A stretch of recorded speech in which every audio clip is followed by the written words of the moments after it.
I dated a girl who had like the exact piercings like this one time.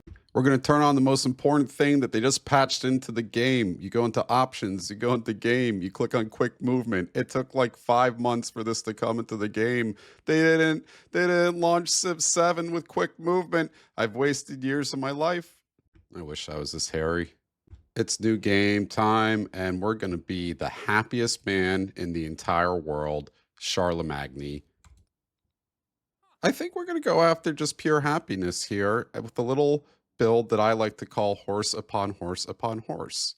See, Charlemagne really likes it when you have a military and a science building, right? You get happiness for each adjacency quarter with that. But not only do you get that, you get 2 free cavalry units every single time you go into a celebration. And well, if we're really happy, we're going to get a lot of food in the capital and grow really big and fat, just like a king, gouted foot.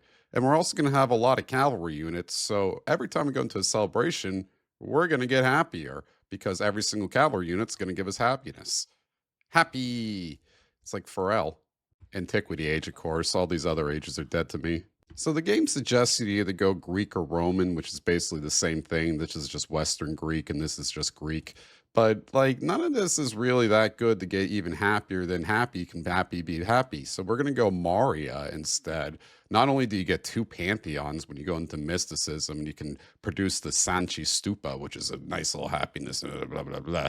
But you get 3 happiness and 3 happiness every single time you make this Vihara and Dharmashala. Yeah, I'm from New Jersey. I don't know how to pronounce these words, but like this is just happiness build. We're just gonna keep going happiness. The only difference between immortal and deity in this game is just like immortal is not as ball breakingly stupid as deity is. Deity, you like have -10 war support against the computer, so you're just chewing mindlessly into the dumb AI that walks back and forth because they forgot to program it. Immortal's just as good. Don't judge me. I think this is just as good right now. Eventually we'll move up. I don't know. Fractal is the best map to play on. It's the most fun. But they also added in a new mode, which I can't find, which apparently makes the maps like normal, but no, that's probably not true. I'm probably just talking out my butt right there.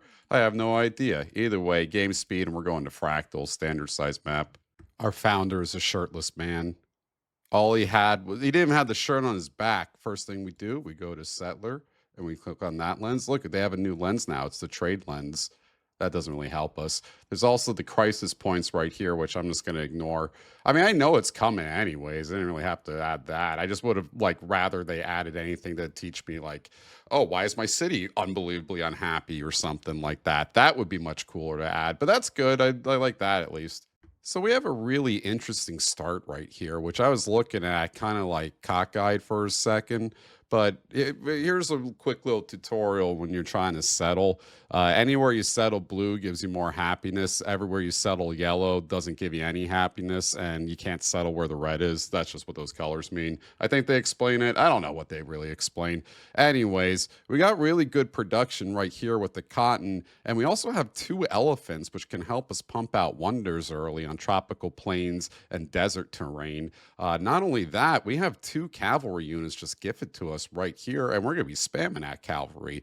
I kind of really like this start, even though it's on a coastal, and that coastal is very, very annoying to start next to because coastal, I don't really know. It gives you a lot of food, especially if you go like God of the Sea and you get production tiles on it and all that stuff.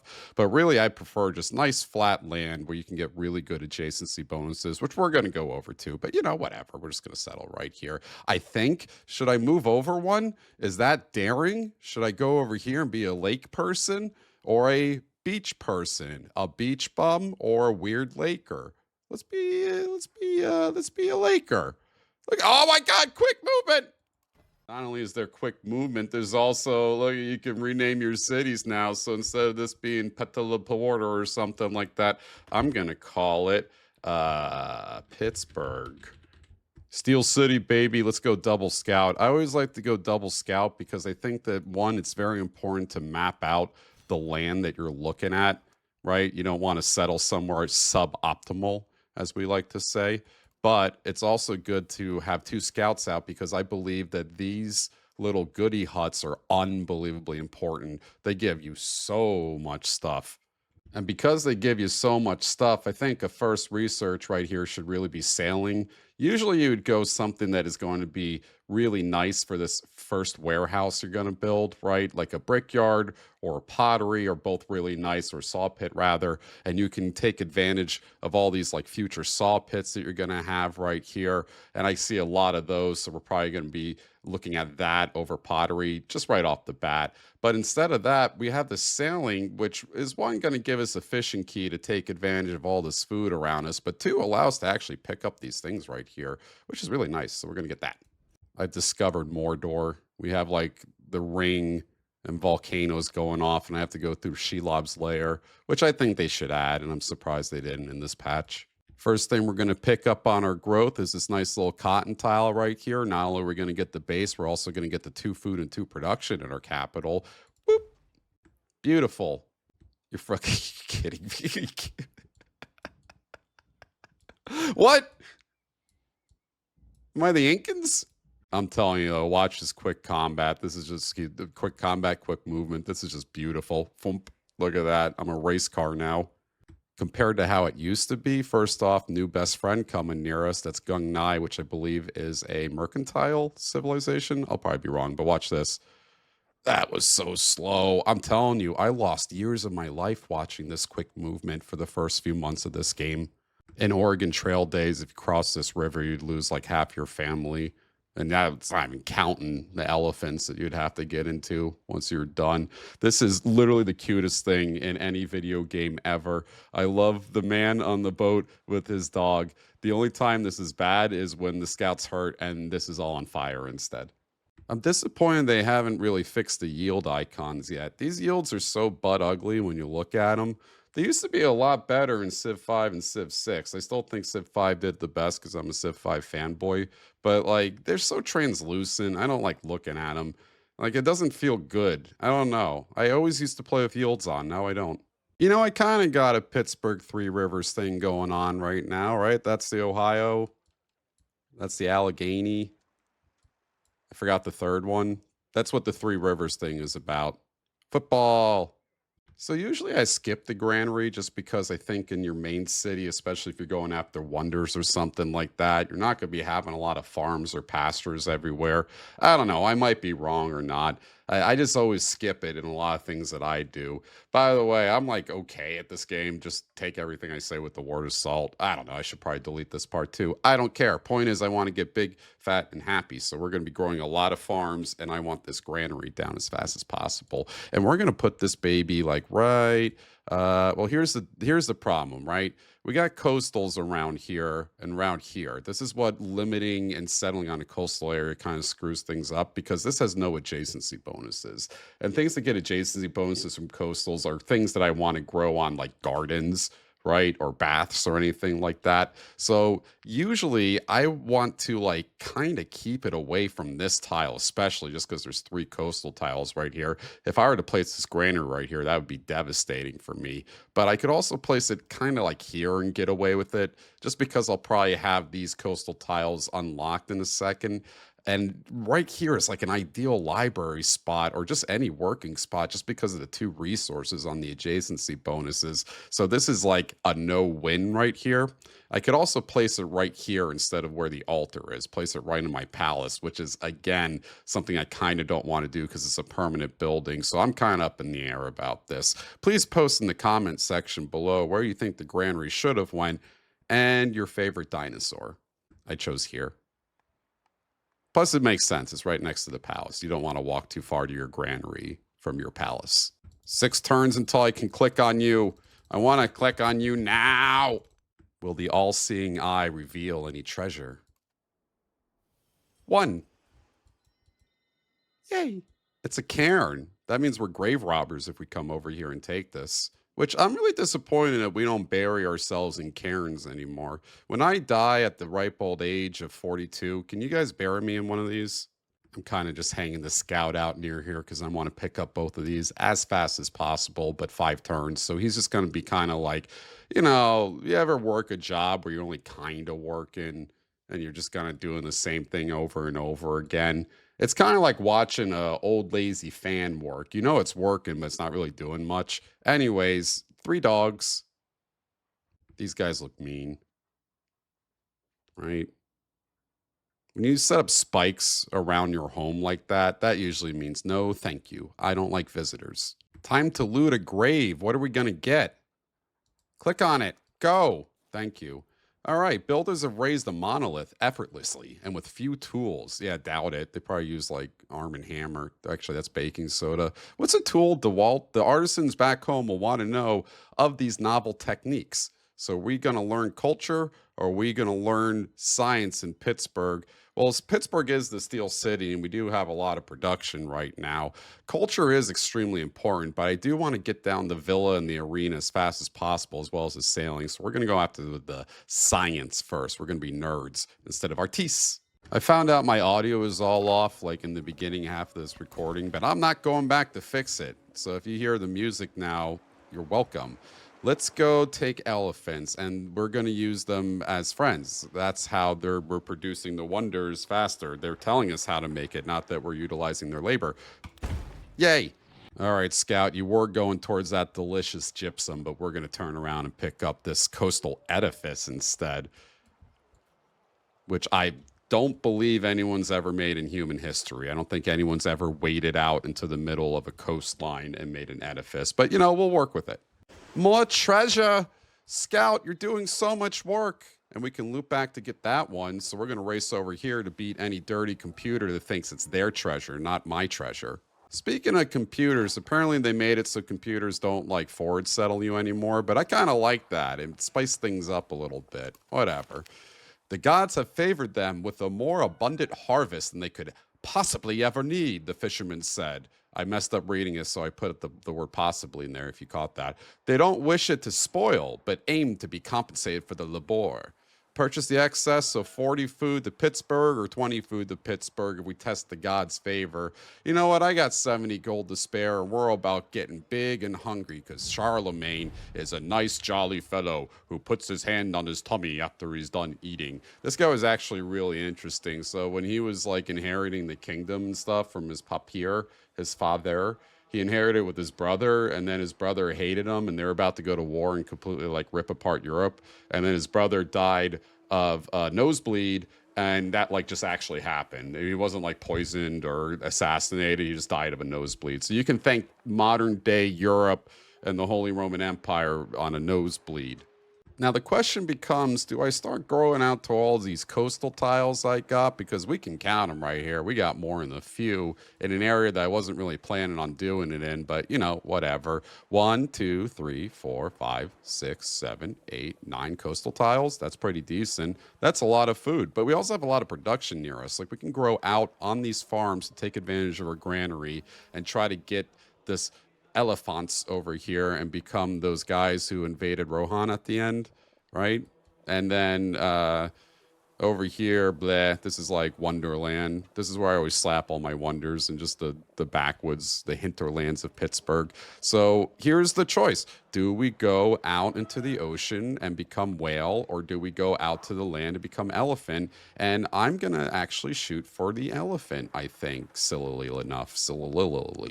So this is another decision we have to make. Are we going to go after our Civ unique buildings for the Mario right here and get a whole bunch of happiness, culture, and science everywhere? Or a double mysticism we get off of the Mario? And I think double mysticism is a little bit more important. Not only could we maybe very distantly have a chance to land the Wonder One, or probably not even worry about that. We can actually go after the quarters ones instead, because that will work really nice with this one. Either way, I think I want mysticism first.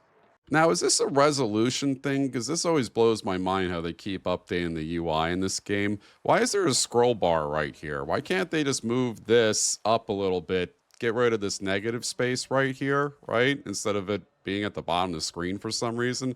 Look, there's like 3 millimeters. How do you measure in meters? There's 8 meters between right here, and there's 42 meters between here. That's ridiculous. You don't need this scroll bar. That's ridiculous. Firaxis, hire me. I can yell at your UI guys. Anyways, I think we're going to go oligarchy. Oligarchy seems right, just for the building production, for what I'm trying to do right now.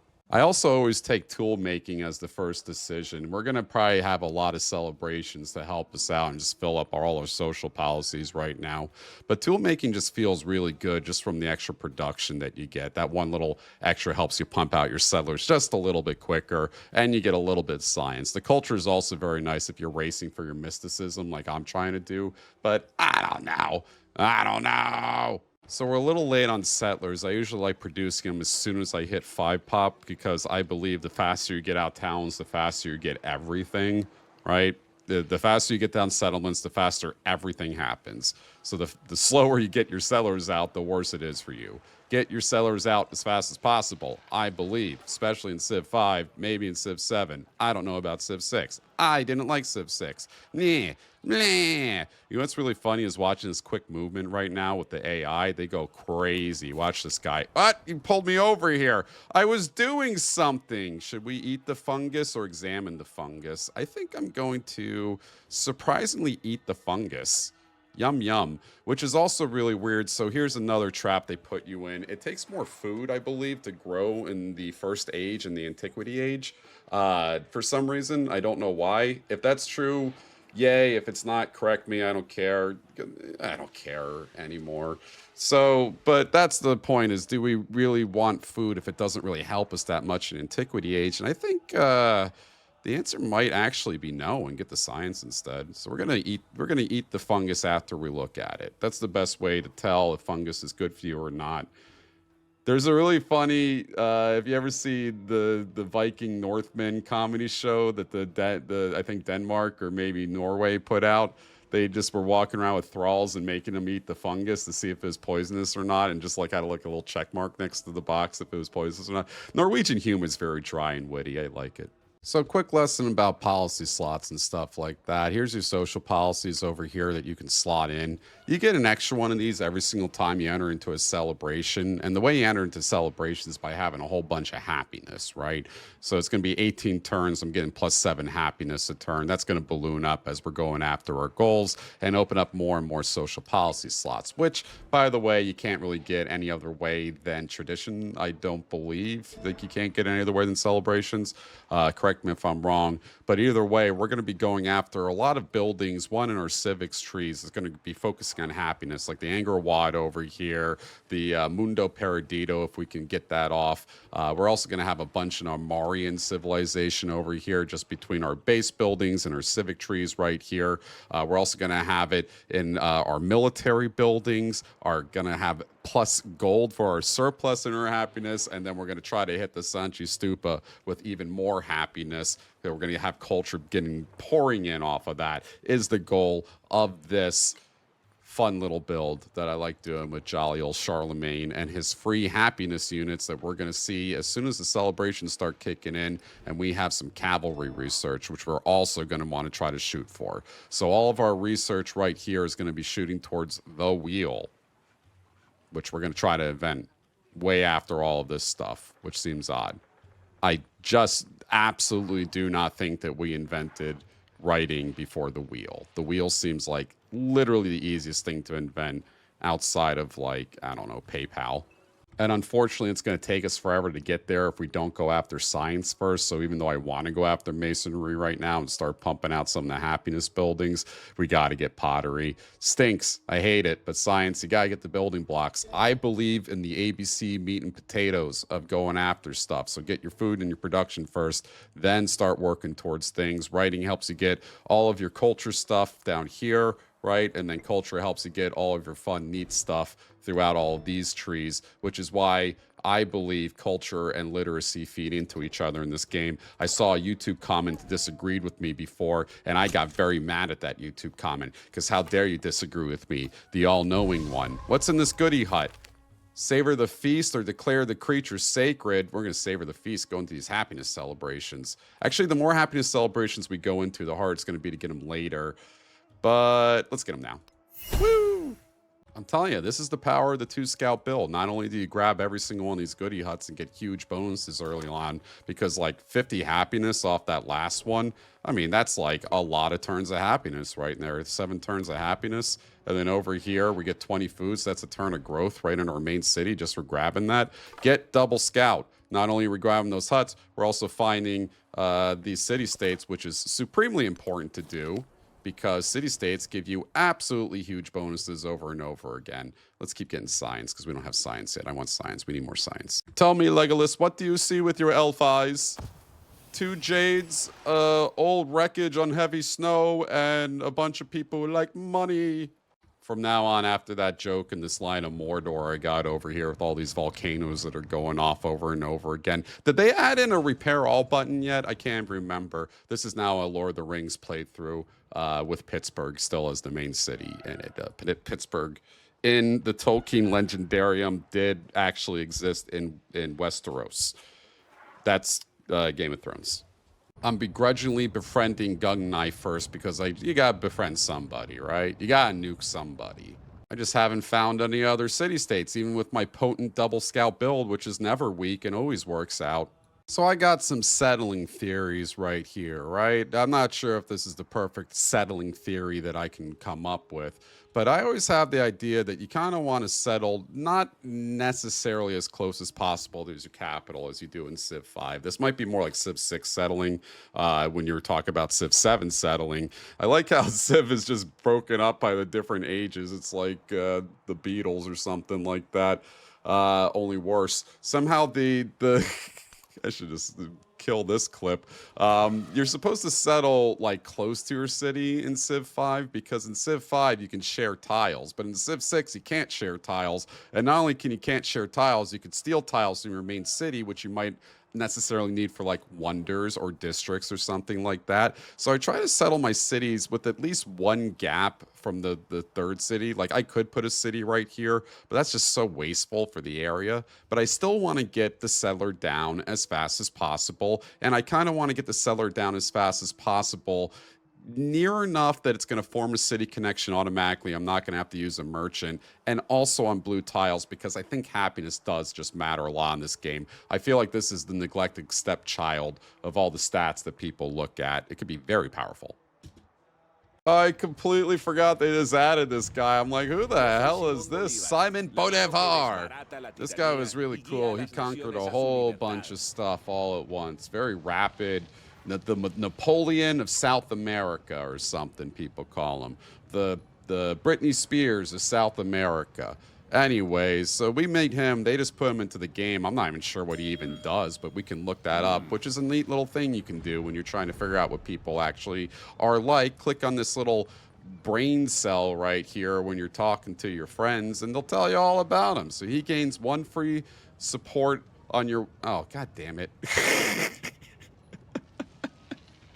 All right, so if you don't know anything about war support is like how much damage a unit does to another unit, and it's just basic math. So if you have like 5 war support, your guy does 5 more damage to an equivalent unit. If 2 spear guys are poking at each other and one's got 5 more war support, one does like 10 to the 5 damage. You get that? Easy to understand. And I hate that whenever I see that on the AI because you automatically get a debuff against the AI. So that's fantastic. So he gains 1 free support on your wars. When you conquer a settlement for the first time, you can purchase a constructible for free. That's kind of neat. This is just a go run around and kill everybody, and good thing he's my neighbor. Love that. Likes the leader with the least unhappy settlements. Dislikes the one with the most unhappy settlements. Hey, perfect.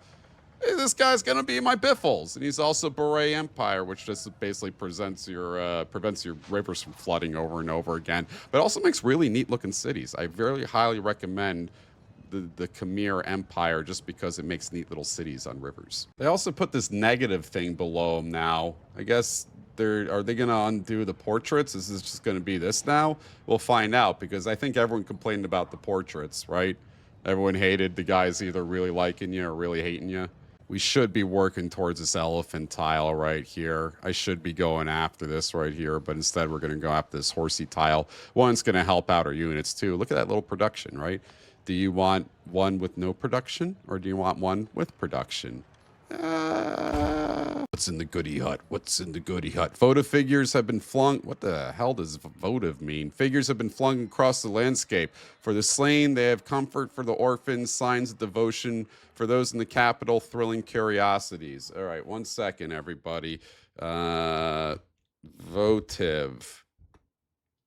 Offered or consecrated in fulfillment of a vow. Vow. It said vow. That's what a votive figure is. Anyways, we're going to leave him for the dead. Why are you standing on my goody hut, sir? You are a neutral person. You don't even know what to do with that. That's like a monkey with an iPad. That's mean. Monkeys know what to do with iPads. What's over here? Nothing. Trees.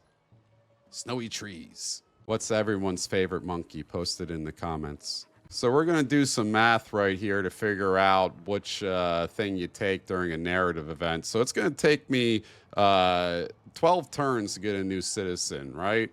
And that's 19.5 times 12. So that's some giant number, right? That no one could possibly do without a calculator. Or we can sacrifice 11 of our culture on this narrative event right here to get a population instantly instead of just getting shaving off 1 turn of that 12 turns. So if you're ever wondering which narrative choice to take, arithmetic, please excuse my dear Aunt Sally. That's parentheses and then exponentials and then multiplication and then division and then addition and then subtraction in that order in order to get good at Civ 7. I'm getting closer, elephant. I'm about to eat you. Delicious elephants to help fund my wonders. I'm not eating them. So we got our first celebration right now. We love the council day. A little play on their We Love the King day from previous Civ iterations. We're a council, not a king, apparently, even though we're Charlemagne, which is the pity. 20% food or 30% production. Here's the problem. We're going to be pumping out 3 settlers in total, which means we're not making any buildings for the next 10 turns, so we might as well take advantage of the food instead, right? Again, just like, what are you doing versus what do you need right now, right? Food will give us more stuff. Yay. Yay. Hey, you'll never believe it. There's more mountains. Woo! Woo! Never seen this. Count them. 1, 2, 3, 4, 5, 6, 7, 8, 9. This isn't even a wonder. This is just mountains. 10, 11, 12. 12 mountains in this little area right here. I should have been Pachacuti. This guy already just freaking denounced me right off the bat. He just saw me and didn't like me. It's like every single person at a party. So I highly recommend always finding gold and then clicking on it, because when you do that, everything becomes cheaper forever and ever and ever. I love gold. I wish I was a dwarf. That's not a height joke. Like I'm 5'9". I'm not but I'm just saying like a fantasy dwarf. So I've been seeing this complaint a lot when I've been looking at Civ 7 that there's not a lot to do in between your turns because you don't have builders anymore. And that is kind of true. But I think that Civ 7 is just a little bit different than the classic iterations. It's almost like a hyper version of Civ 6 where every single one of your decisions, why my voice just cracked right there, has to be optimal, right?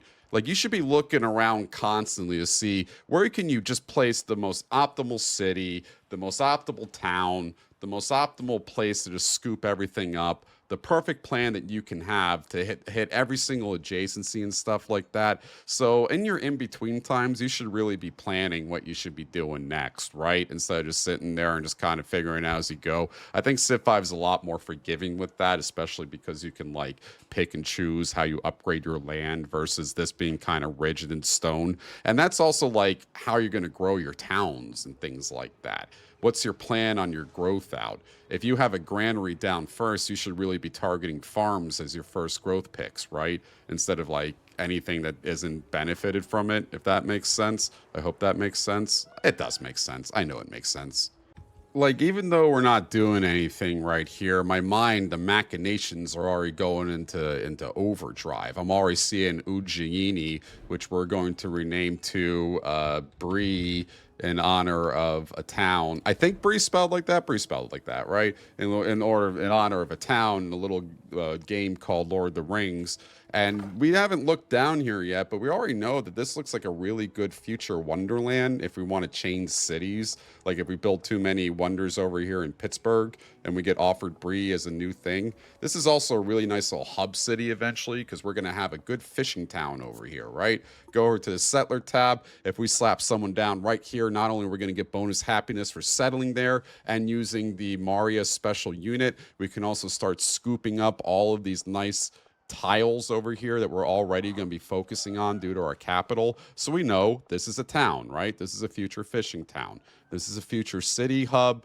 Up here could be another future fishing town, a nice little area right here to sell in. We also know that Bree wants to grow towards this wine because 2 happiness in the capital and 10% culture when his celebration sounds pretty good for the guy who's nothing except for celebrations, correct? And we also kind of want to avoid this area up here just for a little bit. We can eventually settle up here because this is going to be a Donnybrook with Dividorum until we convince them to not like us or not hate us anymore, or we just clear them out with all of the cavalry that we're going to be shooting towards and hopefully getting eventually. I can't get over these little red pips. Like, I really don't care about this. Of all the things to add, I knew it came at 70%. Anyone who plays this. Anyways, and then over here is another future coastal area that we can settle into, snap up all of this and make it a nice town. And then over here, maybe snap up all of this and get a whole bunch. Like, this is our last resort over here, right?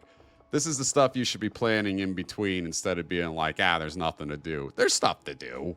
There's always something to do. This is also a big culture turn, so I always like to shoot after code of laws just in general to hook up towns, because if your town's not hooked up, you get nothing from it, so you might as well make a merchant as fast as possible and hope that you're actually getting fed from the towns that you're making. You can also get a fishing key to make up for it, but whatever, you definitely want merchants as fast as possible. In addition to, I just feel like you don't build these buildings a lot early on. They're really nice buildings, but you don't get a huge advantage out of them as you would get from just a nice meat and potatoes monument and libraries that you can get down first, which will give you a lot of adjacency bonuses. And then you can get down your unique buildings and go after that. So in this antiquity age, we're going to go after discipline next after we just got mysticism. And we're going to go over to our pantheon and take a gander right here. So a few things I've noticed that AI snap up immediately is always like city patron goddess. They really like getting influence. And I think influence is extremely strong, especially if you find like culture or a science civ very early. Actually, you could find a whole bunch of things and take advantage of it.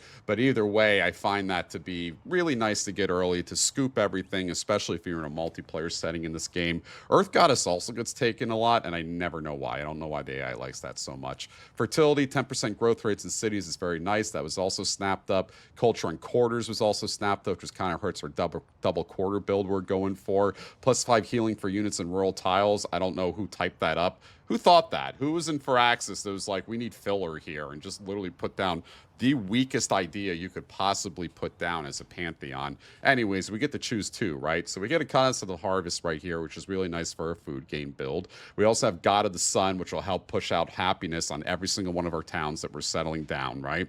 Sacred Waters could work pretty decent if we put it over here and get a nice big happiness bonus, but we don't necessarily need it. We don't have a ton of stone circles to build on, so we can count that out right now. But we do have Monument to the Gods, which we're going to take advantage of and hopefully just pump out wonders as fast as possible without even thinking about it, and dancing in the moonlight together as one. Goddess of the Harvest we might go after, but we're also going to go after our quarters thing just because it works really well with the Maria build. And by the way, not the most optimal build in the world, but we aim to have fun. Fun is first in video games. Second is collecting gacha cards of your favorite VTube girls. So we finally got Ghandi to like us, right? They're in the checkmark stage in our civilization, which is why I really like my friendship groups just resting at. I don't like it all the way over here, and over here is kind of not your friend yet, right? So this gave us 50 gold, and we're at 194, and I strongly believe in buying one of these purchasable warehouse units right here, which we're going to slap down right on top of the granary and turn this into a district, simply because when you get this down, it just helps everything process a lot faster. I usually aim my gold for that first. You can also have an option to buy like a granary or something in your town over here to help your town grow up big enough so it can specialize and then start feeding your main city. Also, when you specialize your town, it stops growing entirely, so I suggest only doing that after you've snapped up all of the tiles that you're aiming for, or if you really need food into your capital right off the bat. It's not a bad thing. Do it all the time. I just say don't do it right off the bat. You will, miss out on some growth that you might need. What is more volcanoes? Where am I? I'm in the Pacific Rim. Hawaii's doomed. Speaking of doom, Dividorum's walking towards me, and I have no money to defend against that. Oopsie poopsie. The AI is stupid and does walk away at times, but if they don't walk away, oopsie poopsie, I'm in trouble. There's 3 of them now. All right, we're not risking it. I'm done switching over the warrior right there. I don't know. I've been recording for an hour. I don't want to lose the recording to an AI that's a jumpstart insane. You are a city-state. You are not a civilization. You should not have an army. This is literally terrifying. It's like every time I want to walk on a tile, there's just a goofball scout standing there with his stupid dog that is inferior to my giant elephant. All right, finally we find a science city-state, which is something I always try to aim for first, either to grab the codexes or the free science texts off of them. They hate us, and we can't start befriending them for 2 turns, but I still think it's worth it to befriend them over Dividorum. We're still just trying to shoot to our cavalry so we can start getting our happiness. Je suis Napoleon. I'm going to decide the fate of the world. I speak French. Don't look here. That's great. I got 2 warlike civs that are right next to me and probably just despise me already. See, this is what I'm talking about with the AI. They had me dead to rights, right? They walked up to me, they surrounded me with 3 warriors, and they just menaced me and walked away like a gang of youths, right? Why did you walk away? Who programmed that? Who was sitting there in Firaxis and was like, if near town, run away from town like idiot? I think this is a very valuable thing to take early, this gemstones thing. This is like the one reason I always try to shoot for these gold city-states early. These are all nice, like gold, whatever, gold. Trade route's always nice to get to. Unfortunately, these guys hate me, so I'm not even planning on that. But this is for production in the capital right off the get-go with 5% gold. It's beautiful. You just slot that right in right now. Like, look at this, right? We're making a 4-person... All right, we're just gonna, that's codex. We're just gonna slot that. It's still 4. We're already slotted in. All right, whatever. This is an army built to kick my ass. It's walking up debris in a second. Time to settle another town. This is going to be our fishing village. And classically in Lord of the Rings, the fishing village was called Rohan. Our first army commander was just born because we just did the discipline, and you can actually name your army commanders now. And obviously the strongest person in history is Andre the Giant. So he's going to lead the armies of Charlemagne to victory on the court, on the basketball court.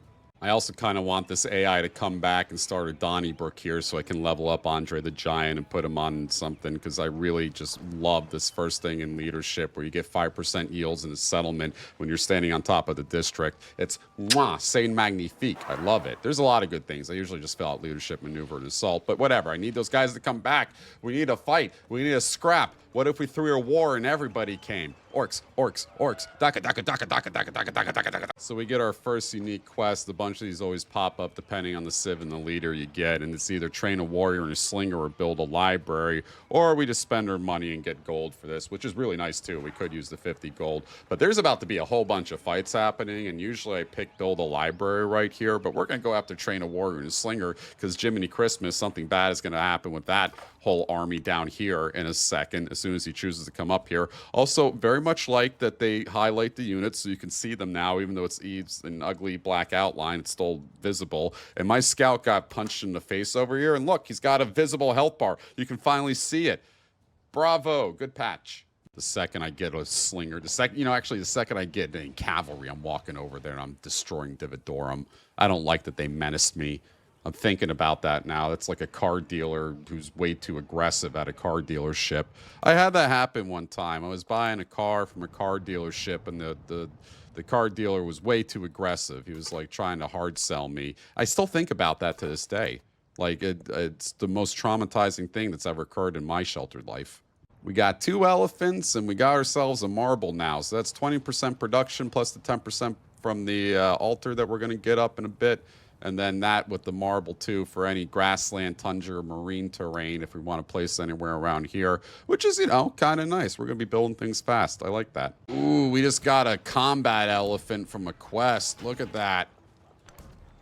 He's going to accompany the combat settler and this combat Andre the Giant. You know, why am I not just packing everybody into this guy? I always forget to do that. The armies are the most convenient thing they've ever added into this game, and I always forget to use them. Library is going to go perfectly in this little nook right here. Place that right there. Beautiful library spot. I try to get all the districts around the capital first, but we're going to have problems with that because we can only place like 4. Fishing Key, you can probably go here with a lighthouse or something. But this is going to be like Granary Saw Pit, Library Academy, and then probably like Garden Bath right here. And then probably our unique building either here or here, and then try to fill out more districts around it. Unfortunately, we're right next to Mordor, but we don't touch Mordor, right? Our third ring comes up to here, so this is where our monument and this is where our villa is going to be. Right here. If we were one more over, right? If we settled here, which is the worst settled spot, we would have the most perfect monument spot right here, right in this little nice nook and cranny, +3 adjacency, or a villa. Or even over here, for instance. We could be selling all out. It'd be perfect for a build, but, you know, how do you predict that? I could just reload to turn 1 and then pretend, but I'm not going to do that. Do I want growth or production? Production, growth. Production, growth. Money? Subscribe now. Give me money. Production, growth. Growth. The elephant convoys come for your dumb ass. Ignore that one of them is a civilian elephant, but the battle elephant is not.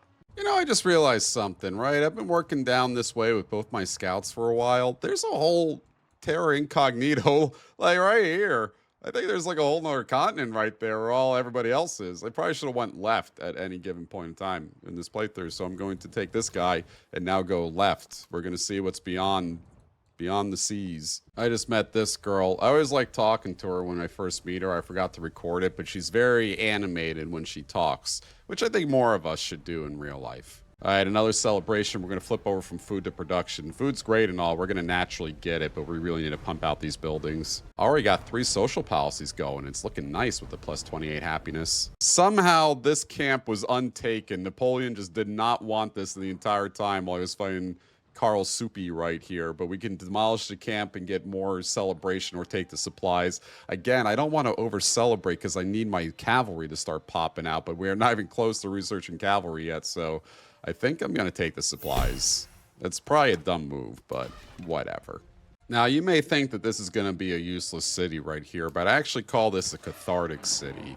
Now, I always view cities or towns really and specifically as what can they give you in 7 growth. And in this 7 growth right here, we can get 1, 2, 3, 4, 5, 6 ocean tiles just given to us right here. We don't have to go too far to do it. So while this doesn't look that impressive, really at the end of the day it is. It really just helps out. It's like a meat and potatoes town. Nothing flashy, but, you know, reliable.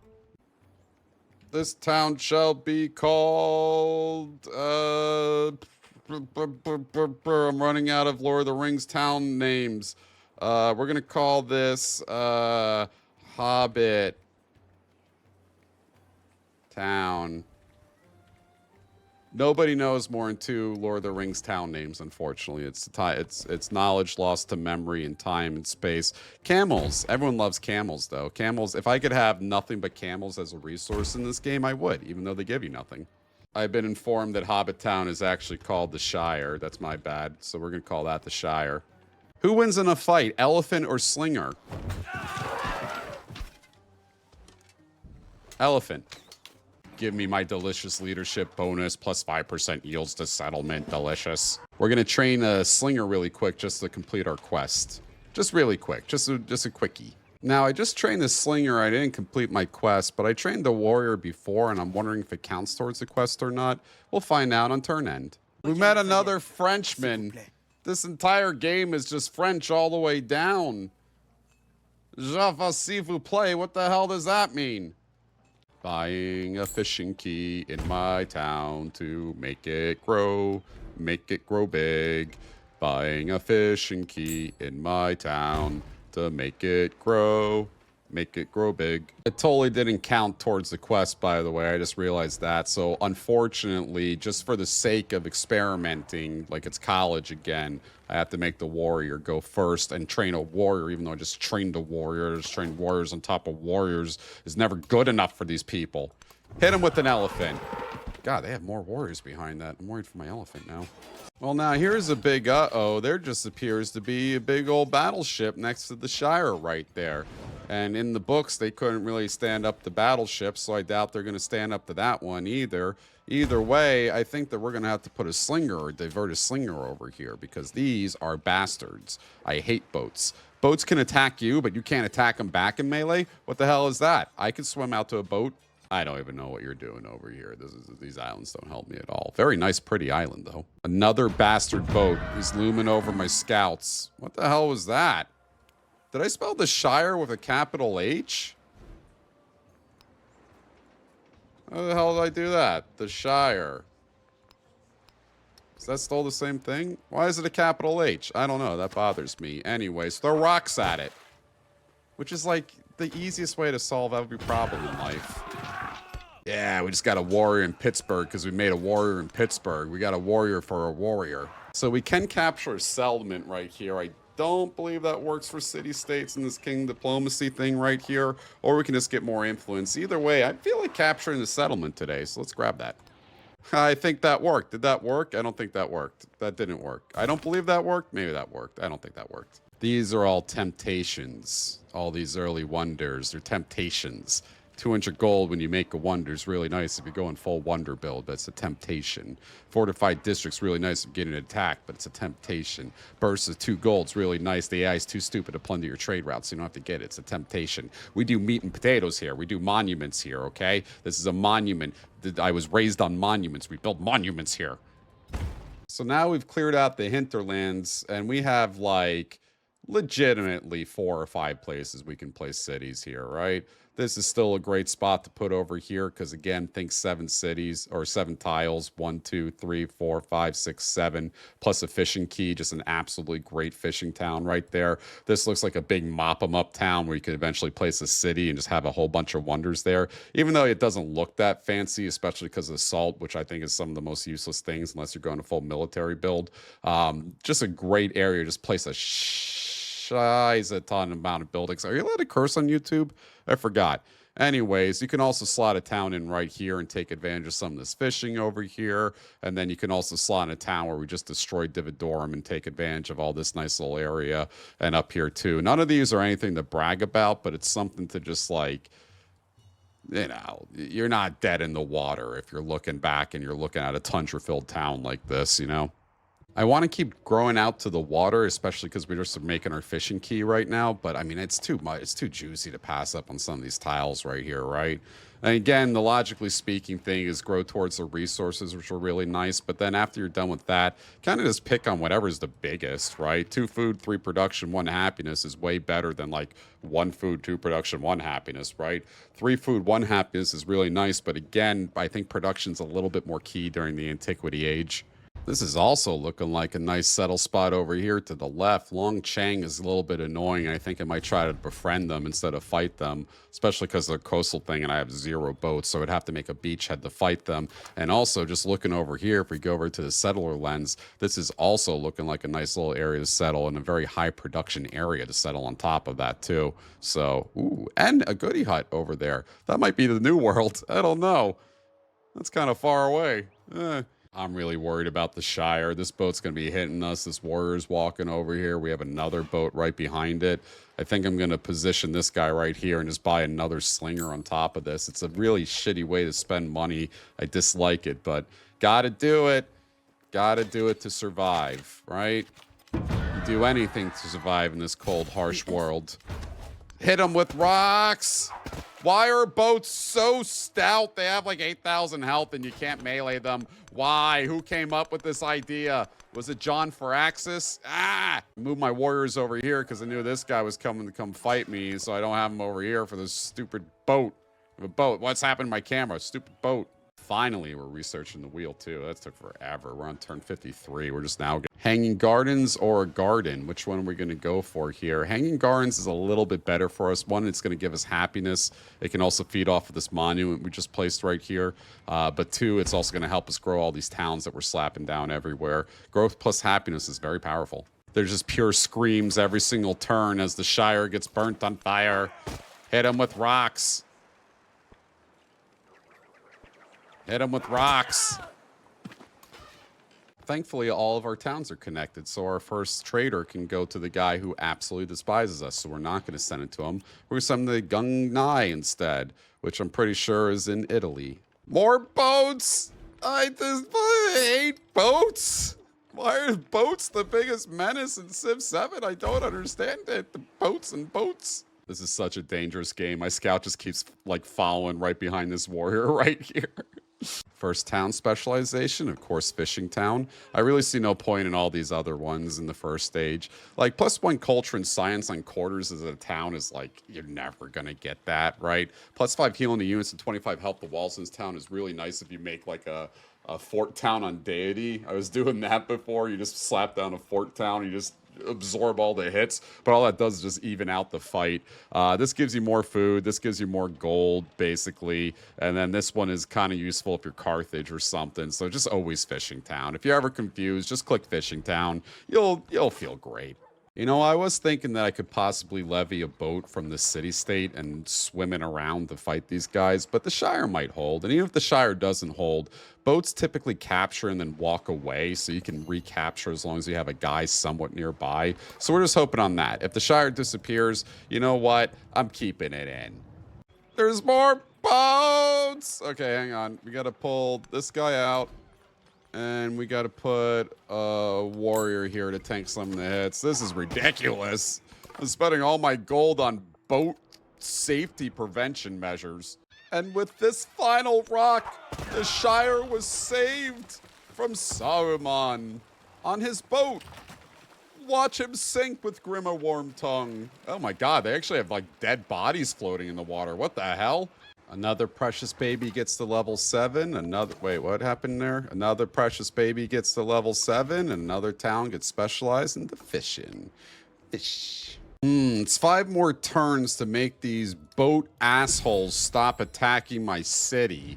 So I could jump in another 100 influence right here, but I kind of need my influence, both just from trying to swap up city-states, and eventually I'm going to have to talk to some of these people, which I hate talking to people in real life, let alone a video game, and try to get some of these like research collaborations or happiness collaborations. Either way, I don't feel like wasting it on 5 turns of this, which I might be able to survive. The AI is very stupid. Please never make the AI smarter. I'll hate the game. I like it that they're stupid. Hanging Gardens is complete. Very nice. We can start working on our happiness buildings too, since we just got our first happiness thing done here, the Dharamshala and the Vihara. Believe it or not, we do actually have those in New Jersey. I think one of the biggest Hindi temples in the world is in New Jersey. It's very pretty. Editor, put it here. I don't have an editor. I'm the editor. Where am I going to put this guy? Smack dab in the middle, right? Right in the middle of all these districts areas. We want him like right here. This is a good spot for a Dharamshala, if I do say so myself. That is a fine Dharamshala spot. Ooh, I found Souza, and this guy's already trying to befriend him. So here's the problem. If you befriend somebody that another AI is befriending, that's the equivalent of, like, killing their parents. So don't do that. They'll hate you forever. But I want Souza, so I'm going to take it. Sorry, Lafayette. You were the father of democracy in America. That's not true. You just, like, really helped us. You're a cool dude. Lafayette's a cool dude. Read about history. History's neat. What happened with the whole America thing. America one day wanted to be independent, so Lafayette came over and killed the King of England for us. Thank you, Lafayette. You're a beautiful man. Je suis omelette du fromage. I was wondering when Carol Soup was going to be on our side. It was taking forever, but we finally got him. We don't get the Codex bonus, but we do get a free tech whenever we suzerain someone up else. And we are going to get probably 2 free techs out of if we do that.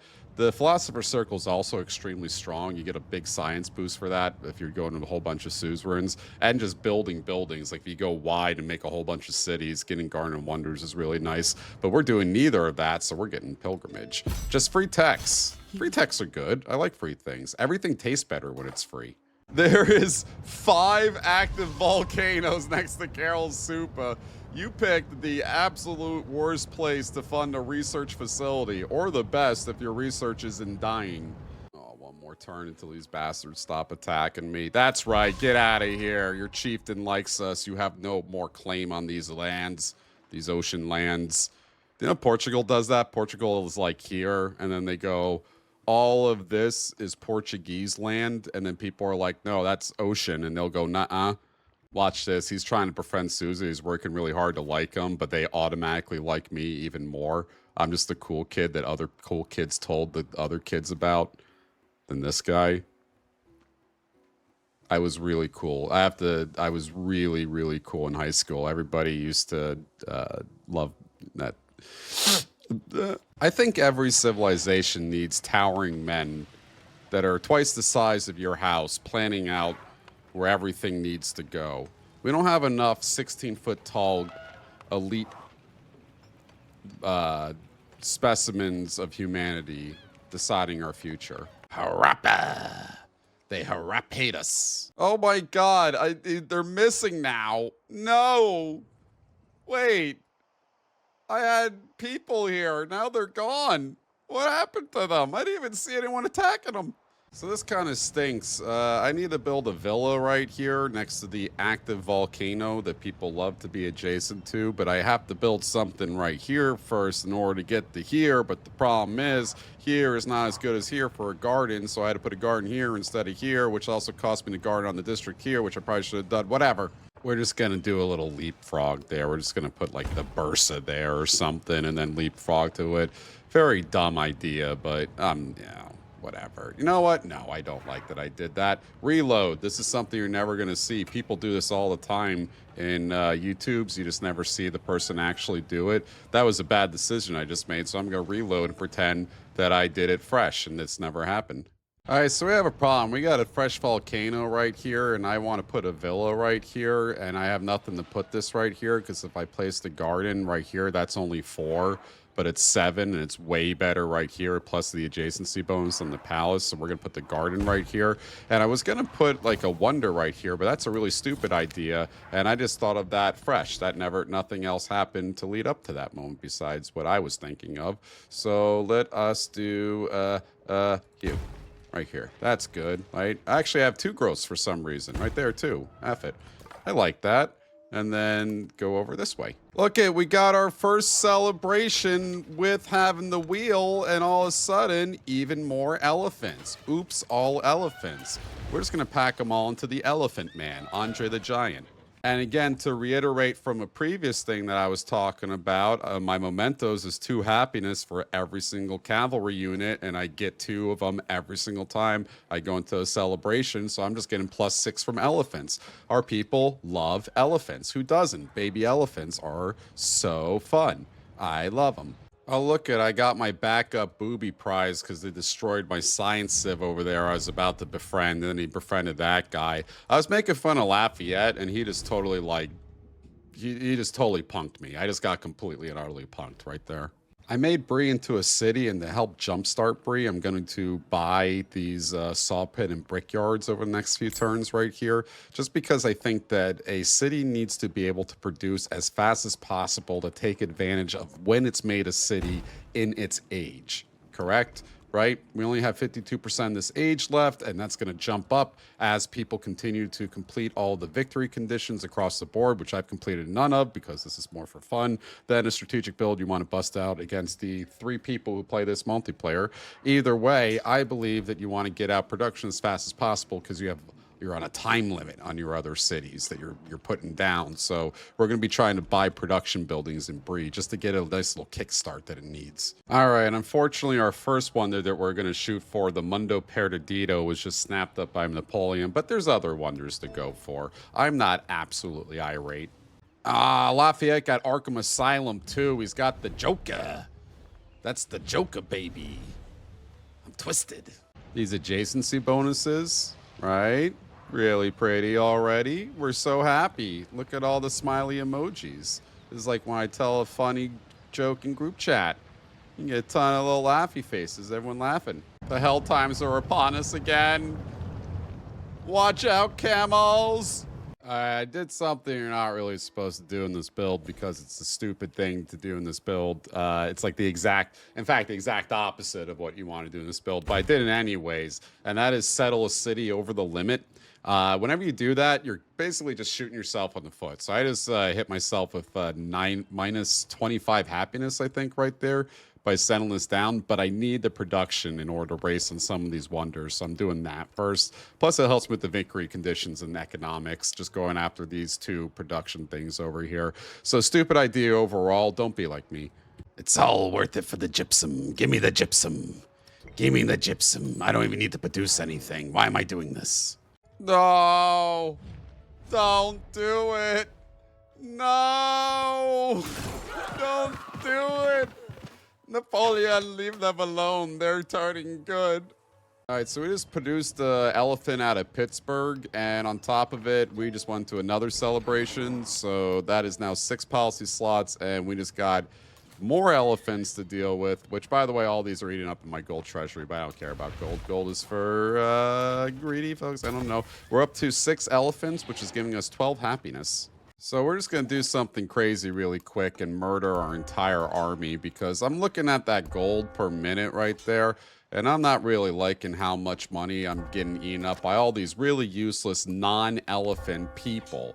Now, if they wanted to sprout a trunk and big legs and a cute little tail do you know elephants are afraid of bees? Isn't that cute? Kill this spearman, kill this slinger. They're all dead to me. Now the AI is just going to look at me and look at my military score and go, well, this is easy, but, you know, whatever. All for the elephants. Our elephants shall blot out the sun. So I just befriended Gathita, right? And I not only found the Great Barrier Reef, which is just absolutely beautifully, gorgeously crafted into this game. I'm not even joking. I like the way it looks, but it could be more, it could stand out more. There's this entire civilization over here. This is like finding out you had a right leg. Everything gives happiness, but nothing as much as military. 4-6 right here is interesting. So here's a little cheat sheet, right? A bunch of things are based on adjacency bonuses. Monument, Villa, look for mountains. Market, Granary, look for coast. Barracks and Science, look for resources, right? So this right here, in between 2 resources, really good for Science or Barracks, right? Next to coastline, you want to put your garden or something right here. Just a quick little thing. But also, in addition to this, this is getting bonuses from people next to it. So districts next to it. A district is 2 of the same age building in one spot. So if you have 2 ageless buildings in one spot, it will be a district next age. But if you have like a garden and then you put like a grist mill on top of that, that is no longer a district. 2 different ages, just so you know. Anyways, so like a monument's really good right here. Barracks might be more fitting for what we're trying to do right here as well. So I think I'm going to, even though it's not as good as a 4-6 right here, just put it here at the 3-5 and just give us a nice little boost to our production again in this little city. There's something about river districts. It's also like so good, right?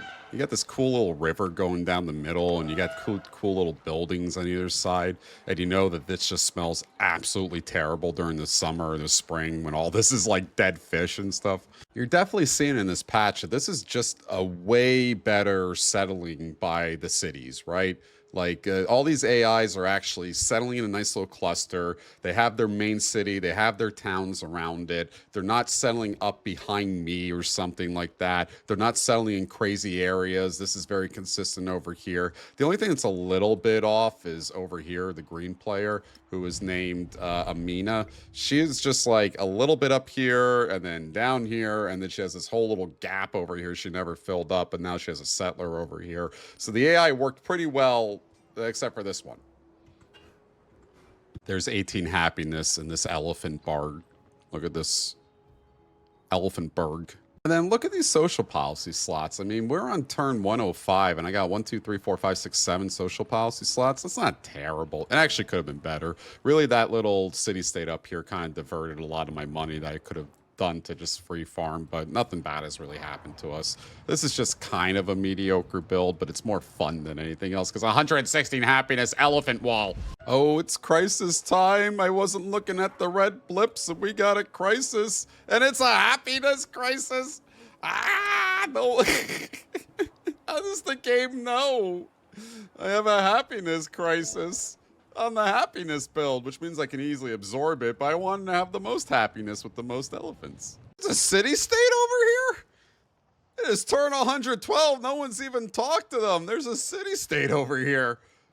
Did the AI forget to look back? We heard you liked elephants, so we put an elephant on top of your elephants.